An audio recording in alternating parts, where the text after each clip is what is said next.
So if you are looking to actually influence people or possibly even build any kind of business or personal relationships, I have the book for you guys. Now, my name is Marcus. This is Discover Ignite.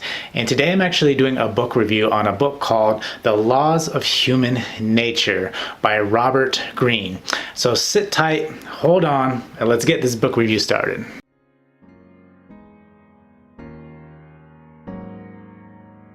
Now, I must say I like Robert Greene's books. I have read many of his books, everywhere from the Mastery book to the Power book.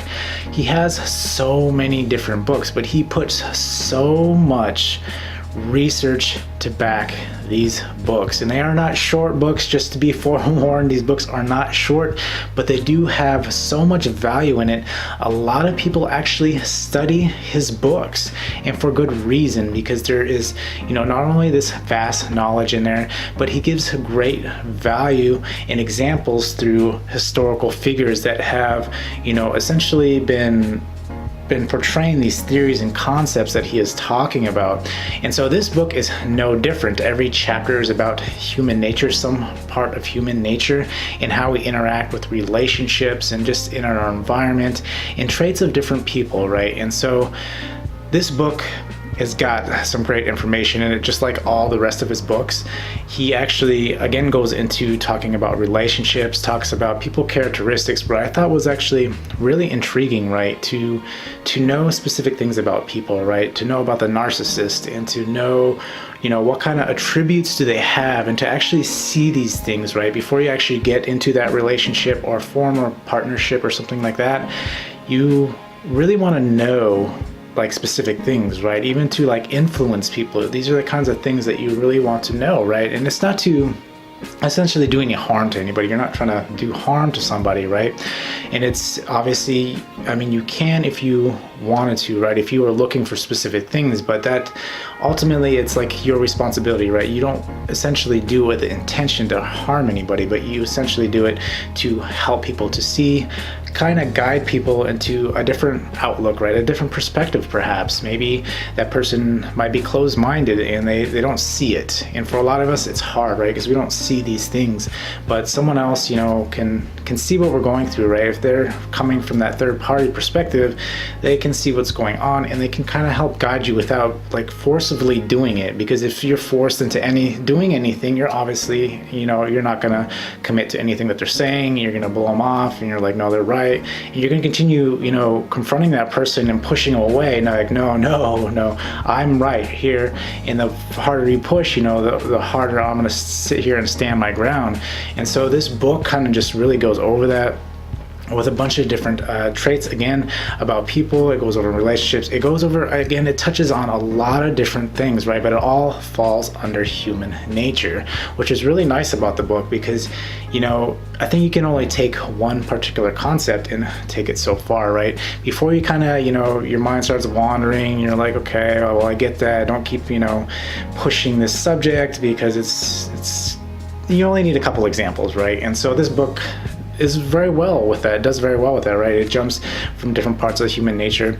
And there's one actually particular chapter in the book which talks about, this guy. I don't really recall what exactly disease he actually had, but I do know that, it was actually to the point to where he couldn't talk, right? But he can actually sit there and he started noticing the way people were reacting, right?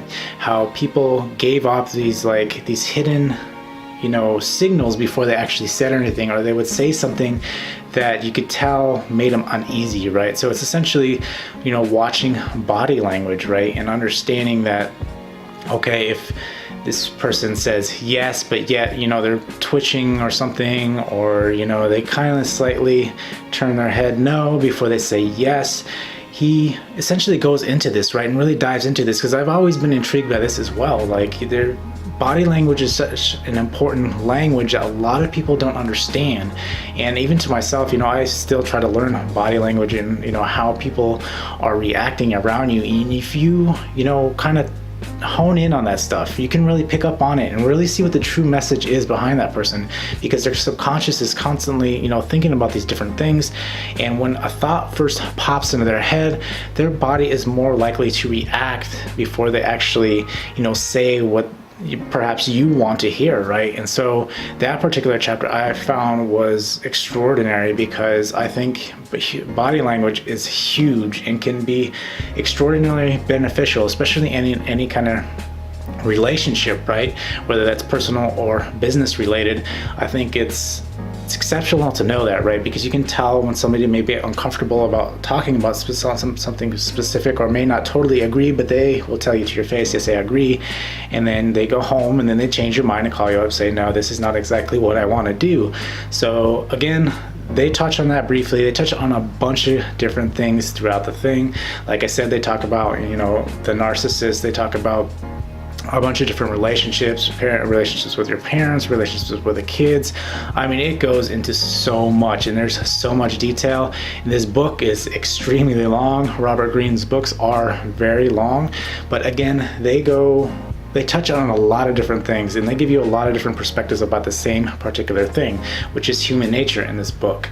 As far as like any cons to this book is long. I did say that, so that's just a forewarning. This book is long, but again, it has great value in it, right? There's not like a page you can turn, or I listen to the audio version, so it's like one of those things that you just want to keep listening to, right? It's got such great information. You're like, wow, I didn't really know that. And then when you start like depicting, parts of your life, you're like, that makes sense why that would happen, because that's happened to me in my life.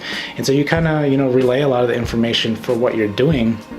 And then when you start like talking to people, you're like, man, I just read about that, and yeah, they're doing exactly that, and that's probably the complete opposite of what they're thinking, right? And so books like this, I think, can really help you.